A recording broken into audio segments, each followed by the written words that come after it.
Stop me if you've heard this scandal before. The President of the United States and a close family member accused of making a ton of money off their dealings with a foreign country, peddling access to enrich themselves. It's an outrageous abuse of power, and I agree with members of Congress who say it must be investigated. But I'm not talking about Hunter Biden. I'm talking about Jared Kushner. There's no real evidence that has been provided about the president's son, Hunter Biden, who is and always has been a private citizen. But there's a bunch of new evidence about Jared Kushner, who was a senior advisor, lest we forget, in the Trump White House. Ever since the first days of his father-in-law's presidency, Kushner had both informal communications and regular meetings with the Saudi Crown Prince, Mohammed bin Salman, or MBS. And he pushed Trump to prioritize a relationship with the Saudis and to even, astonishingly, make Saudi Arabia his first foreign trip, according to Kushner's own memoir. Trump initially objected to the idea. Quote, Jared, read my lips. We're not going to Saudi Arabia. Take no for an answer. But as Kushner told it, quote, I didn't interpret his words as a hard no. Eventually, Trump relented, and that close relationship ended up paying off big time for both of them. According to a new Washington Post expose, quote, the day after leaving the White House, Kushner created a company that he transformed months later into a private equity firm with $2 billion from a sovereign wealth fund chaired by Saudi Crown Prince Mohammed bin Salman. And as for his father-in-law, quote, a year after his presidency, Trump's golf courses began hosting tournaments for the Saudi fund-backed Live Golf. Separately, the former president's family company, the Trump Organization, secured an agreement with a Saudi real estate company that plans to build a Trump hotel as part of a $4 billion golf resort in Oman. Nice work if you can get it. Akbar Shahid Ahmed is a senior foreign affairs reporter for HuffPost. Walter Schaub is a former director of the U.S. Office of Government Ethics. He's currently a senior ethics fellow at the Project on Government Oversight. They both join me now. Thank you, guys, for being here. Let's start with you, Akbar. Lay out for us what we know about how Trump and Kushner have benefited from Saudi money since they left the White House. And just to be clear, it's Jared, right, who's been driving the family's financial relationship with MBS.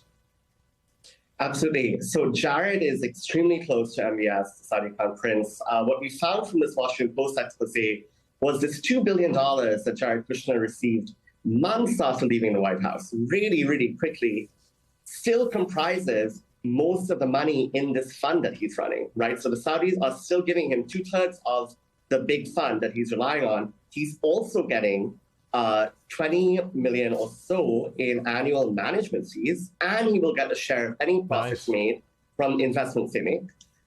We'll also see ongoing income for the Trump Organization. This was the first deal that President Trump felt he should leave Florida to come to New York to sign through the Salman deal. So we'll see a lot of revenue coming into the Trump Organization, this Jared Kushner-backed fund, and there's the ongoing, as you mentioned, the Live Golf Tournament. Trump golf courses across the United States are making money, attracting guests. And Akbar, just to be very clear, Jared and MBS are pals, right? They're friends. They text, WhatsApp, etc. So says the report. There's certainly a personal relationship here, right? These are two men who are very close in age, are not used to being restrained by any kind of structure or formal, systematic way of making policy. And yes, they are close to the point that Jared Kushner was in Saudi Arabia literally the night before the January 6th insurrection, right? There are a number of details, a number of meetings that we still don't know very much about. And maybe what I think is so important to remember, people might say, oh, well, the U.S. has been pally with the Saudis for decades. There's a strategic, there's an energy, military security relationship. Sure, no one has ever behaved like this. And consistently throughout the Trump administration, other officials and, in fact, Republicans like Lindsey Graham were saying, whoa, we don't want to be this close to Saudi. This is a different level. Well, they've got a lot in common. From where I'm sitting, they're both kind of Nepo babies and both pretty incompetent when it comes to doing their jobs, although, to be fair to Jared, he's never ordered the assassination of anyone. Walter, one quote that struck me in the Washington Post expose was from a former acting director of the Office of Government Ethics who said, quote, I don't think it ever occurred to the drafters of these ethics laws that a former president would actually try to cash in on his years of office this way. Lay out for us, Walter, if there are any laws that would apply to Trump and Kushner's dealings right now with the Saudis post-presidency. Yeah, there are none. That's the bad news. And I think my old friend Don Fox is exactly right. that our lawmakers didn't plan for this kind of thing to happen. Now, this is all the fruits of, or the gift that keeps giving from when Trump refused to divest his financial interests. That set us up right there for a series of entanglements that wasn't going to stop when he left government. Now, on the other hand, Jared Kushner was covered by a lot of laws when he was in government, including the conflict of interest law that prohibits you from working on certain things that would affect your own financial interests. The infuriating thing when you're dealing with a White House official like that, though, is we have no way of knowing what was discussed between him and MBS or any of the other leaders that he visited. So it's entirely impossible to solve, but the appearance is terrible. But, Walter, it's not even just ethics, rules, or laws of kind of modern American history. I mean, the Constitution doesn't cover anything like this. I feel like going back in a time machine and kind of shaking Madison and Hamilton and Jefferson, saying, there's going to be this guy called Donald Trump. Have you got anything for him? I mean, even when he was in office, Walter, the emoluments clause. I mean, there were people paying, there were foreign governments paying for hotel rooms down the street from the White House. We know they were doing it for access because as soon as he left office, they stopped paying for those hotel rooms. That's right. Yeah, that's absolutely right. And he was covered by the emoluments clause. That's a mouthful. And he did violate it. Unfortunately, former presidents are not covered by that. And I think we really do need some kind of provision like that. You know, my group, the Project on Government Oversight, worked with the Washington Post to expose that a lot of military officers, high-level officers, are going to work for foreign powers, and they have to get permission because they're still covered by the emoluments clause. But the commander-in-chief isn't. There's definitely something wrong here when we have stricter rules for former military officials. I mean, we live in a country right now where, as you say, the former president isn't bound by certain ethics rules. The Supreme Court aren't bound by ethics rules. Like, some of the most important people in this country are just free to do what they want. Akbar, Republican Congressman James Comer, chairman of the House Oversight Committee, new chair, he was asked on ABC yesterday if his committee would investigate Kushner's business deals with the Saudis. Have a listen to what he said.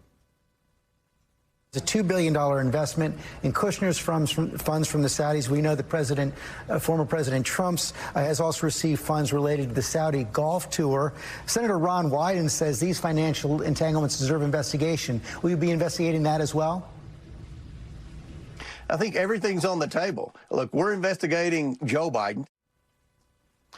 You've got to love the Republicans' brazen deflectionism. Are you investigating Jared Kushner? Well, we're investigating Joe Biden. Let's look over here. Don't look over there.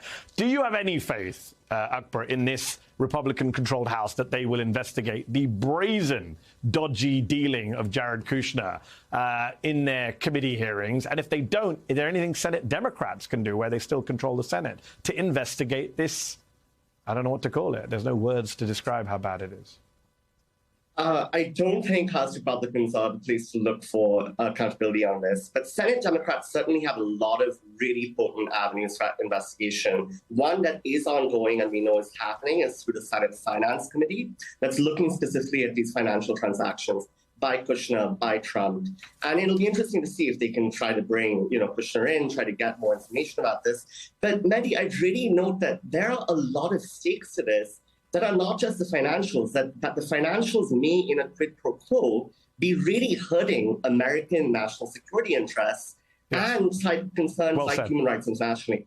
Right. So we think about like the Senate Foreign Relations Committee, the Senate Armed Services Committee, right? These committees can say, well, actually, what you did by creating a quid pro quo and a more pro-Saudi policy than any other administration is you embolden the Saudis to the point where now when Joe Biden tries to get a tiny attraction from them, they say, actually, maybe not. They didn't help them out on oil prices, right? What you have, too, is this example given to the Saudis. You mentioned the Khashoggi assassination. Because the Trump administration did not, impose any consequences for that, we are seeing ongoing arrests, intimidation, harassment of Saudi dissidents and other people, right, who the Saudis just don't like. And quid pro quo is the right phrase for here, because we know Trump told Mike Pompeo, according to Pompeo's own book, go tell the Saudis they owe us. That's how Trump sees the world. It's all transactional. Walter, one last question for you. What does it mean for this country, for our democracy, that a declared candidate for the presidency in 2024 is running while effectively in the pay, gaining income, money from a foreign government? Yeah, and you can expand that question to include while he was in government before and Jared Kushner's activities as well.